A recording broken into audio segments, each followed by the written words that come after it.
pas d'énergie de perdue. Voilà, c'est un engagement profond et là. La plus équilibrée pour encaisser à chaque fois. 2015年3月7日土曜日、フランス・パリのパレデ・コングレにて第30回武道祭が開催されました。その中でもひときわ注目と話題を集めたのは、ある日本人が披露した沖縄空手です。過激とも言えるほどの力強いパフォーマンスに、会場に集まった1万人の観客は唖然。今回はそんな出来事についてご紹介していきます。沖縄空手とは、沖縄の歴史、風土に育まれた平和を希求する精神性を権限、象徴する護身のための武術です。空手発祥の地で脈々と受け継がれ、先人たちが伝え、継承してきた方の習得を重要視しています。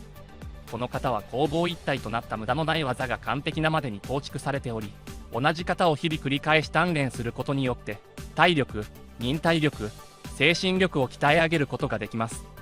そんな中でも沖縄空手は、大きく4つの流派に分けられます。2015年に開催された第30回武道祭で注目を集めたのは、上地流と呼ばれるものでした。上地流は、開祖の上地漢文氏が中国に渡り、現地の武人宗師和氏から伝授された憲法が元になっています。8つの型と、身体に直接打撃を与える三線鍛錬、抜き手や足先など手足の先端を使う攻撃が特徴です。身体の補強と破損の練習に誇りを持っているのも、この空手の典型的な例と言われています。そんな沖縄空手の上地流がフランスで披露されると、世界中で話題となりました。特に注目を集め、会場が騒然としたのは、野球バットを用いたパフォーマンスです。そのシーンは間違いなく見どころとなっていますので、観客の雰囲気も合わせて楽しんでいただければと思います。また沖縄空手は非常に多様な空手界の中で最も純粋で、最も難しいとも言われており、その中でも今回の上地流は派手でパワフルなものですので、自身がイメージする空手との違いにも注目でしょう。それではフランスに集まった1万人を驚愕させた沖縄空手の映像をご覧ください。Vous allez nous expliquer ça. On n'est pas du tout sur un karaté sportif. On ne recherche pas la même chose. On voit des postures plus denses, avec des frappes en puissance. On cherche à casser. Et c'est ce qui se passe ici d'ailleurs. Voilà. Il a Koken avec l'avant de son poignet. À la base de sa main, il a cassé la planche. C'est extrêmement impressionnant. Oui, parce que ça a l'air d'être, je ne sais pas quoi d'ailleurs, c'est très fragile, mais c'est quand même des... Regardez, on les voit bien, les planches. Hein. Imaginez-vous à la place. Paf, il passe à travers. C'est très puissant. 2 planches avec son pouce. Je vous dirais que par rapport à la forme sportive, c'est une recherche d'efficacité, mais vraiment dans la puissance. Esprit martial, les origines, on cherche à le faire tomber sur un coup. Regardez, là il frappe avec un doigt, qui pourrait d'ailleurs aller à la gorge, c'est la démonstration qui est faite. Et voilà ce que ça donnerait dans la gorge. Waouh! Il est tout en puissance cet homme-là, on le sent, effectivement, on le voit bien, le Superman que ça devait être il y a 20-30 ans. Il est 9e dan, il ne doit pas être tout jeune, 1951, c'est pas un gamin. Il a plus de 60 ans. Alors regardez l'impression de puissance, presque intimidante, qu'il dégage. On l'a fait peur. Il a 63 ans.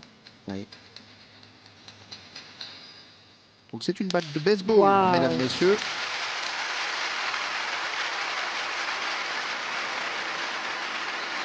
À ne pas tenter chez soi. D'ailleurs, vous n'avez pas de batte de baseball chez vous. Ce sont des années et des années de pratique. Alors, c'est une des particularités des styles okinawaïens dont le Uechi-ryu fait partie, c'est la casse sur le corps. Alors, regardez, c'est pas facile. Il est en train de se taper sur les doigts de pied avec ce bâton récalcitrant. Il n'est donc pas du tout décidé de casser. Sur la pointe des doigts de pied, vous pouvez imaginer l'idée. Tout le corps est endurci par une longue pratique d'endurcissement dont on comprend bien les logiques, puisque pour devenir un guerrier, pour devenir un combattant puissant, il faut que le corps soit une arme. C'est l'esprit du karaté des origines. Donc le Uechi-ryu, au départ, c'est un style très proche de la Chine, hein, puisque à Okinawa, l'influence principale est une influence chinoise. D'ailleurs, le style s'appelait au départ Tongai Nun, qui veut dire, paraît-il, mi-dur, mi-doux. C'est une des caractéristiques des arts martiaux, hein. Il faut être à la fois dur, il faut être à la fois souple. Oui, tout à fait. C'est trouver l'harmonie, toujours trouver l'harmonie, l'équilibre entre les deux. Encore un travail d'endurcissement. Voilà, on frappe le jeune pratiquant pour le qui a contracté, à subir le coup. Et c'est plus tard que maître Kambun Wechi a fini par donner son nom à l'école. Le Wechi Rei. Kambun Wechi qui avait étudié les arts martiaux chinois et la médecine, comme beaucoup de pratiquants d'Okinawa, de jeunes experts faisaient à l'époque. Ça remonte évidemment au 19e siècle. Vous voyez, c'est tout le corps qui est important là dans ce travail de renforcement. Les jambes, les épaules. Vraiment, tout est important.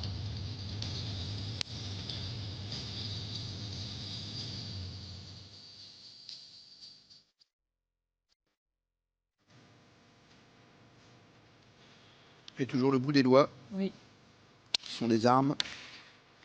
Ce sont des armes si on les endurcit, bien sûr.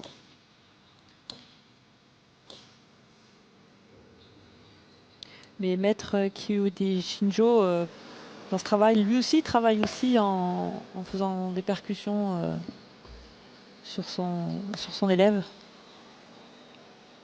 Pas d'énergie perdue.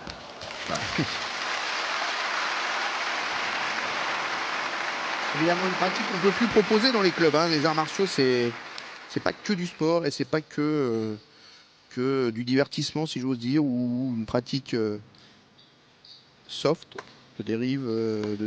dérivatif de la vie quotidienne. C'est un engagement profond. Et là, on voit les traces de ce que c'était la pratique martiale. Oui.